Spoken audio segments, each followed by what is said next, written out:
Aujourd'hui, vous êtes bien sur votre chaîne Canal 10 RDC avec lui, on lui appelle comme ça Francis Kassongo, le patron de cette affaire. Aujourd'hui bien, on s'est retrouvé aujourd'hui encore la journée du 30 août 2019. Vous m'avez appelé, vous m'avez écrit, Andrea, pourquoi tu ne parles pas de la mort d'Arafat? Franchement, je vous dis, c'était pas un ami, mais c'était pour moi, c'était vraiment une légende. C'était un artiste qui est resté là pour nous, qui a chanté. Nous tous, on a dansé le pongo, on a dansé le zoropoto, on a dansé plusieurs chansons de lui. Il a fait plusieurs albums que vous connaissez bien. Aujourd'hui, on est le 30 août. Hier, c'était le départ des musiciens, des artistes congolais pour la Côte d'Ivoire. Vous avez vu, il y avait Fally Ipupa, il y avait Blinkyton, il y avait Koffi Olomide, il y avait Roga Roga, il y avait Zaparo de Guerre, il y avait beaucoup d'artistes pour vous dire que le Congo et la Côte d'Ivoire, c'est une famille. Quand on dit une famille, on voit bien comme ça la famille de la musique. Je suis sûre que vous allez vous demander pourquoi elle porte ses lunettes. Je vous dis que je ne suis pas trop bien aujourd'hui, c'est vrai, parce que ça fait mal. Je dis encore mes condoléances à la famille du défunt Didier Arafat, ou Didier, et je dis aussi mes condoléances à la Chine. Balobi la Chine. De retour sur ce plateau avec Andrea Akira, la mère suprême, Lelo Ezali et Sengote. C'est pas la joie comme tous les jours.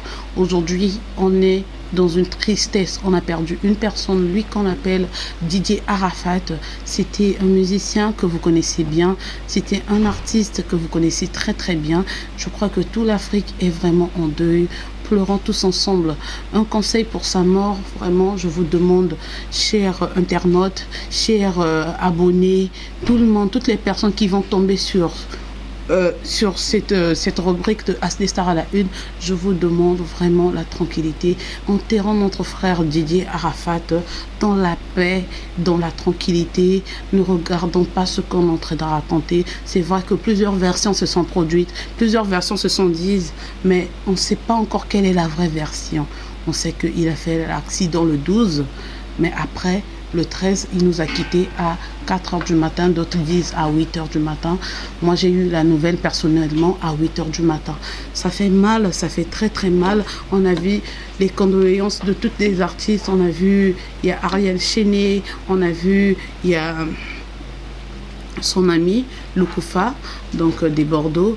Vraiment, essayons de nous soutenir parce que c'est une famille. Avant tout ça, laissons d'abord les problèmes qu'on a. Tous les problèmes, c'est vrai, il était aussi dur. On va pas dire parce qu'il est décédé, on va dire aujourd'hui qu'il avait que tout ce qu'il faisait dans sa vie, c'était bien.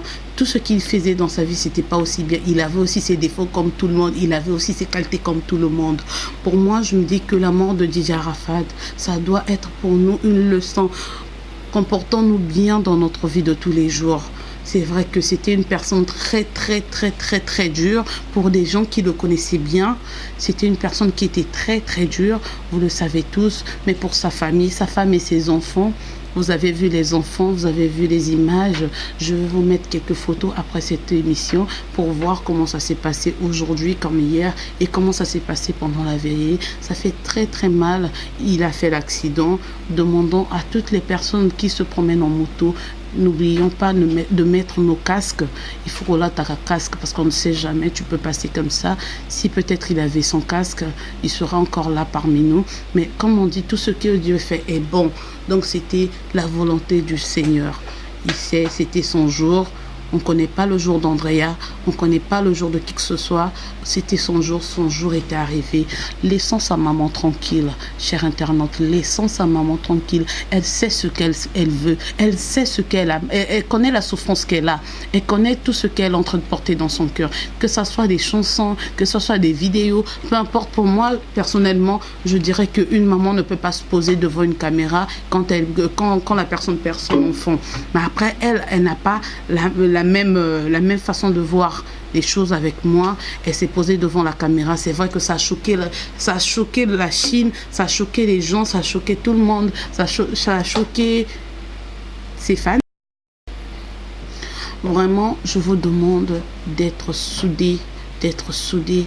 Arrêtons de voir de gauche à droite. Pendant sa mort, on a vu, il y avait même des pasteurs qui se sont présentés comme quoi qui veulent ressusciter notre ange Didier Arafat. Vraiment, ça fait mal. Seul Dieu qui sait s'il disait la vérité, s'il disait ce qui est faux. Ben, la preuve en est, on l'a ramené devant le corps de Didier Arafat. Vous avez vu comment ça s'est passé. On n'a pas eu de suite jusqu'à aujourd'hui. Vraiment, je vous demande tous d'être ensemble en prière. Prions pour notre frère, pour les chrétiens. Pour les chrétiens, on dit que la mort n'est pas une séparation. La mort, c'est un nouveau départ pour tout chrétien. Il est parti de l'autre côté, nous on est resté de l'autre côté et la vie continue. Il sait ce qu'il va rencontrer là-bas. Moi et toi, on ne sait pas ce qu'il est en train de voir là-bas actuellement. Demain, ça sera notre jour. Ce qu'on va voir là-bas, les autres qui vont rester ne pourront pas aussi savoir. Une façon de vous dire que prions pour notre frère et que son décès et sa mort soit pour nous une leçon pour nous éduquer, pour nous conseiller aussi, pour les gens on a vu des motaristes, pour les gens qui ne portent pas les casques. On va pas dire aujourd'hui que c'est ce qui s'est passé, on sait tous ce qui s'est passé, mais ça fait vraiment mal. Ça fait très très mal. J'étais choquée de la mort. Je suis sortie de mon silence. Aujourd'hui, j'ai fait cette émission. La journée du 30 août. Vraiment, je suis restée chez moi. J'ai dit non, je dois faire une émission. Vraiment, je dis encore mes condoléances aux Ivoiriens, à la Chine, à sa femme Carmen Sama et à sa maman Tina. Donc, comme ça, c'était Andrea Akira, la mère suprême. Prions pour notre frère, c'est tout ce que je pouvais vous dire ce soir. Prions pour notre frère. Restez branchés sur cette chaîne Allo Paris. On dit bien comme ça, je vois la Côte d'Ivoire, côté Côte d'Ivoire, je vois Love Gugu. On dit Tracy Tokas Maman Solution. On dit Laibo Labika, Ursula Mariamba. On dit Tu fais le malab. Donc, c'était comme ça, Andrea Akira. Je vous fais un coucou. Je vous dis bonne soirée et retrouvons-nous pour demain et pour plus d'informations sur Allo Paris. Je vous aime. C'était vite fait, hein?